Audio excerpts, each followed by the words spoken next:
여러분, 긴급재난지원금이 국회를 통과를 했습니다. 어제 뭐 계속 질질 끌다가 12시 30분경에 통과를 했어요. 결국은 전 국민에게 4인 가족 기준으로 100만 원을 지급한다는 이야기입니다. 정부가 추경안을 제출한 지 겨우 14일 만에 통과됐어요. 14일 만에. 엄청나게 통과 빨리 이루어졌죠. 자, 1차 추경안 시작하고 그죠? 그리고 45일 만에 또 2차 추경. 한 해에 추경을 2번 했습니다. 2번. 아마 추경을 2번 한 경우는 거의 없습니다. 물론 위기 때마다 추경을 통과하기는 했었어요. 2003년 이후에 그때가 태풍 매미가 한반도를 강타한 때입니다. 그때 이후에 17년 만에 1년에 2번 추경을 했습니다. 근데 이게 추경이 2번으로 거치지 않습니다. 3번으로 간다고 해요. 3번으로. 그렇게 되면 1969년 이후 51년 만에 정부 수립, 대한민국 정부 수립 2번째 사례가 될 것으로 그렇게 보입니다. 1년에 추경을 3번 한다는 이게 위기라는 거예요. 이게 위기요. 옛날처럼 IMF 때처럼 국가 부도 사태가 나고 기업이 막 무너지고 그런 극악한 위기도 위기지만 지금 정부가 하는 대한민국 정부 수립 이후에 단 한 차례밖에 없었는데 이번에 또 한 차례 더해서 2차례가 되는 추경, 추가 경전 예산 또 짠다는 것은요. 지금이 위기라는 거예요. 사실 이 위기 누가 만들었는지 잘 생각해 볼 필요가 있어요. 뭐 잘 생각할 것도 없습니다. 솔직히. 문재인 정부 들어서서 경제 다 망쳤잖아요. 소득주도의 성장 정책이라는 미명 하에 경제가 아작이 났습니다. 아작이. 기업의 영업이익은 줄고 중소기업은 사람을 안 뽑고 자영업자는 판판이 나가 떨어지고 서민들은 빈익분 비익부 소득이 그만큼 또 떨어지고 이게 현실이에요. 이게 현실이에요. 근데 이 현실은 어디로 갔는지 모르겠어요. 지금도 이 상황은 계속되고 있거든요. 그런데 많은 사람들의 관심은 긴급재난지원금 언제 나오냐입니다. 언제 나오냐. 돈 풀어서 지금 소비를 진작시키겠다 뭐 이런 의도긴 해요. 그렇지만 돈을 이렇게 풀어서는 과연 소비가 진작이 될란지 저는 조금 회의적이에요. 제한적이기도 하고요. 제한적이라는 말이 더 어울릴 겁니다. 아마. 왜냐하면요. 전 국민에게 주겠다 이 이야기는 이제 그 돈을 가지고 소비를 해라 이거거든요. 저소득층 취약계층이나 자영업자나 영세 중소기업에 주면 소비를 합니다. 돈이 없으니까. 추가 소비를 하게 돼. 안 그래도 주머니에 돈이 하나도 없는데 돈을 준다면 추가 소비를 하게 돼요. 그러면 소비가 진작이 될 수가 있어요. 여기는 분명히. 일부라도 말입니다. 그런데 부자들한테 돈을 준다. 이것은요. 추가 소비가 일어나지 않을 가능성이 더 큽니다. 그냥 대체 소비예요. 대체 소비. 안 그래도 그냥 소비할 건데 정부가 돈을 주니까 그 돈으로 그냥 소비한다. 이런 얘기입니다. 더 웃긴 거는 부자들에게 기부를 받는데요. 기부를. 예를 들어서 긴급재난지원금을 신청을 안 했거나 그렇지 않고 나는 기부할 의사를 표시를 하면 정부가 그 기부를 받아서 고용안정자금으로 쓰겠다고 이야기합니다. 저는 이게 참 말이 안 되는 그런 저는 진짜 되게 황당해요. 어떻게 이런 일이 벌어질까? 경제정책이라는 것, 정부의 정책이라는 것은 분명히 명확해야 되거든요. 이 불명확한 거, 불확실성을 가지고 정책을 펴면 안 되거든요. 그러면 기부해라, 공무원들 다 기부해라 이건가요? 부자들 다 기부해라 이건가요? 글쎄요.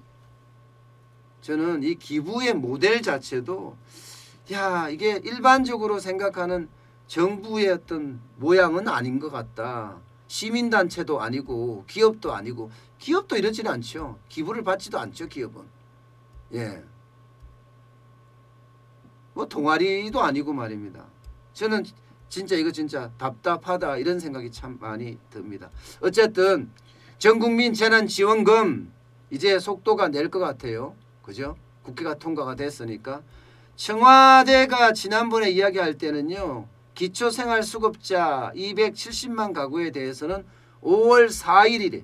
5월 4일부터 지급을 하겠다 이렇게 이야기를 했고요. 국민들에게는 11일 열하루예요. 5월 11일부터 신청을 받아서 13일부터 지급을 할 준비를 하고 있다 이렇게 밝혔습니다. 그러니까 빠르면 일반 사람들은 13일 날 받을 수가 있고요. 전체 가구 수는 2,171만 가구가 대상입니다.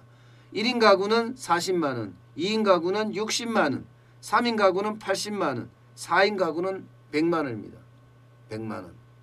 예, 전체 소요 예산은 당초 소득 하위 70%라고 이야기했을 때는 9조 7천억 원 정도 됐지만 전 국민에게 지급한다고 하니까 14조 3천억 원이나 됐습니다.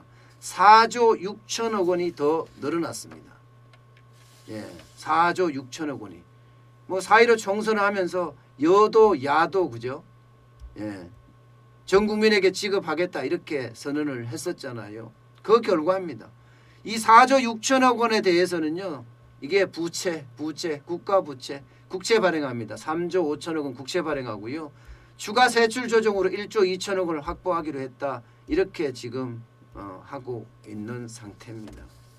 어쨌든 정부가 소비를 진작시키는 대책을 마련하는 것은 저는 굉장히 좋은 방법이라고 생각을 해요. 어쩔 수 없습니다.